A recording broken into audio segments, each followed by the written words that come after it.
Hey everyone, Steve Ferguson here, branch manager with Thrive Mortgage. Hope you guys are having a great day. I wanted to put this video together because you may potentially be looking at new home construction. I think it's really important that any borrower at any time has the right information at their fingertips to make the best decision. So it's really important if you're considering new home construction of any kind to make sure you watch this video in its entirety, because I'm going to give you 10 points that are really important to think about when you're buying new home construction. So let's get started. Number one, the very first thing you need to ask the salesperson before you ever sign a contract, and please keep this in mind, most of these things I'm going to talk to you about are before you should ever sign a contract.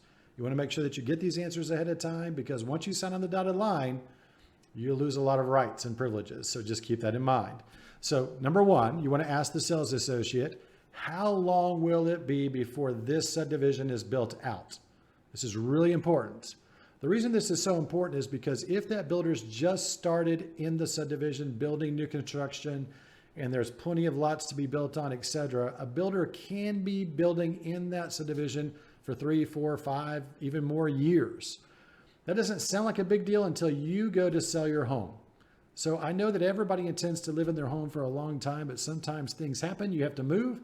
And if you put your home on the market before the builder has left that subdivision, you are now competing with new construction and all these incentives and everything else compared to your house that you're trying to get sold. So it may cause you to lose money or reduce your price on the sale of your home in order to get out of it and move on to your next situation. So just be aware of this. If that builder is going to be in your subdivision for a long time, it may cost you money if you decide to leave. Number two, ask the sales rep, do you offer incentives? Now, I'm telling you guys this from a lender perspective. You want to know what the builder is willing to give you if you use their resources. Now, please keep in mind, there's a couple things that are important here. The builder is in this situation to be profitable. If they own any business in the transaction, lender, title company, insurance company, etc., the goal is for the builder to be profitable on each of those steps. Those people work for the builder. They do not work on your behalf. If you're working with an agent, which I recommend you obviously work with a realtor, that realtor is there to represent you in the transaction and help make sure that you get the best deal on that purchase. They don't work for the builder. If you're using an outside lender, right, somebody that your realtor recommends, somebody that you can trust, well, guess what? As a lender, I would be on your side of the transaction, right? It's like football. You've got offense and defense. Builder's on one side, you're on another side. You want to get the best deal you can. The builder's trying to be as profitable as they can be. It's just the nature of business. You want people on your side. Really important. So when you ask them about incentives, what is the builder willing to pay you to use their people? Now, please keep in mind, any incentives are already built into the cost of the home. They're built into the transaction. Money is not free. There is no such thing as for free lunch, right? So that's going to be important. Think about that for a second as we continue to move down this list. So find out what the incentives are, all right? Now, the next question I want you to ask the sales rep is, to get these incentives, do we have to use your companies? Do we have to use your lender, your title, these people to get the incentives? Most likely the answer is going to be yes, okay? In order for me as the builder to give you this money or this incentive, whatever it happens to be, you've got to use all of our people and all of our processes, because those are money-making opportunities for the builder as they continue to move forward. So they want to make sure they're as profitable as they can in the transaction, all right? Now we've gotten to the point where we understand there's incentives and we know that these incentives have to be used with our preferred people. Where do these incentives come from? That's what you want to ask the sales rep. All right, sir or ma'am, that's great. I see that. Where do these incentives come from? Now, a lot of builders will tell you different locations and different places. It may come from the lender. It could come from the title company, etc. But I can tell you, being a lender, we don't have margins great enough to cover many of those incentives. And so please understand that the majority of those incentives are built into the price of the home already. And here's how you know. Ask that sales rep, if I don't use your preferred services, will you please reduce the price of the home by the amount of the incentives? You're not using their services, so why should you get the incentive, right? Back it out. I don't want those incentives. So if those incentives were $20,000, say, I want you to reduce the home by $20,000 in lieu of those incentives, and see what the salesperson says. They're probably going to say no. Now, think about that for a second. If they say no, you know where the money's coming from. It's built into the price. Everything is built in, right? And so they don't want to lower a price of the home because it can affect all of their other comparables from an appraisal perspective. If they sold you a home for less money than they sold the next person a home for, an appraisal gets done, your home is on that appraisal, it's going to lower the purchase price of this other home. So generally speaking, they're not going to want to reduce the price of the home. Doesn't mean it's not negotiable, because it is. You have the ability to negotiate anything on new construction. So keep that in mind. Now, can we get the incentives when using our preferred lender and title companies? That's the next question you're going to want to ask. I have my own lender. He's on my team. I want to use him, but I want those incentives. Since you're not going to reduce the price of the home anyway, then I want those incentives, and I want to use them the way that I'm going to use them. Because in reality, you've already proven to the sales agent, they're going to net the same amount regardless.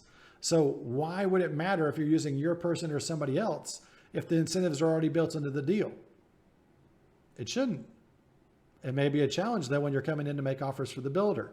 So make sure you have that conversation with the sales rep up front and say, I want those incentives. I want to buy your home, but I'm only doing it with people on my team, not people on your team. Really important that you make sure you do that. So what happens? Let's just say you decide to go with the preferred lender, the preferred title company, et cetera, with the builder. That's your decision. You can make any decision that you would like.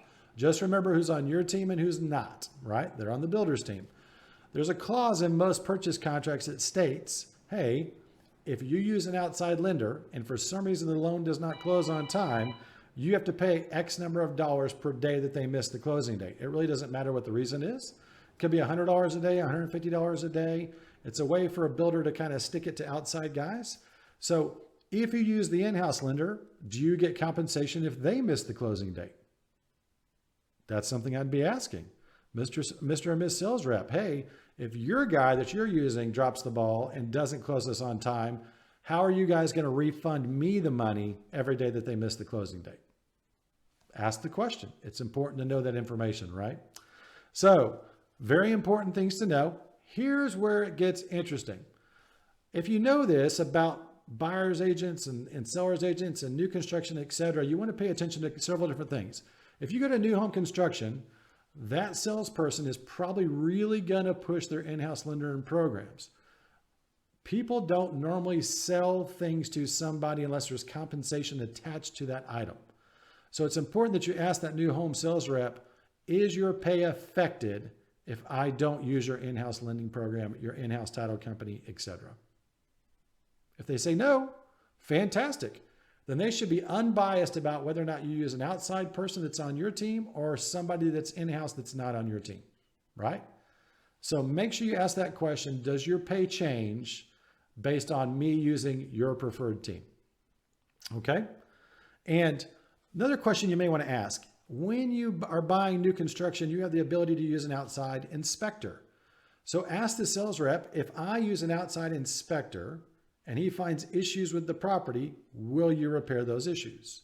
This is really important. You need to know this information. You want to make sure that what you're buying is a sound, reputable house that you can depend on, hopefully for years to come. So those outside inspectors are very important, and you want to make sure that the builder honors those and repairs anything that's there for you. And so the final question, I told you guys 10 questions. So this is the last question.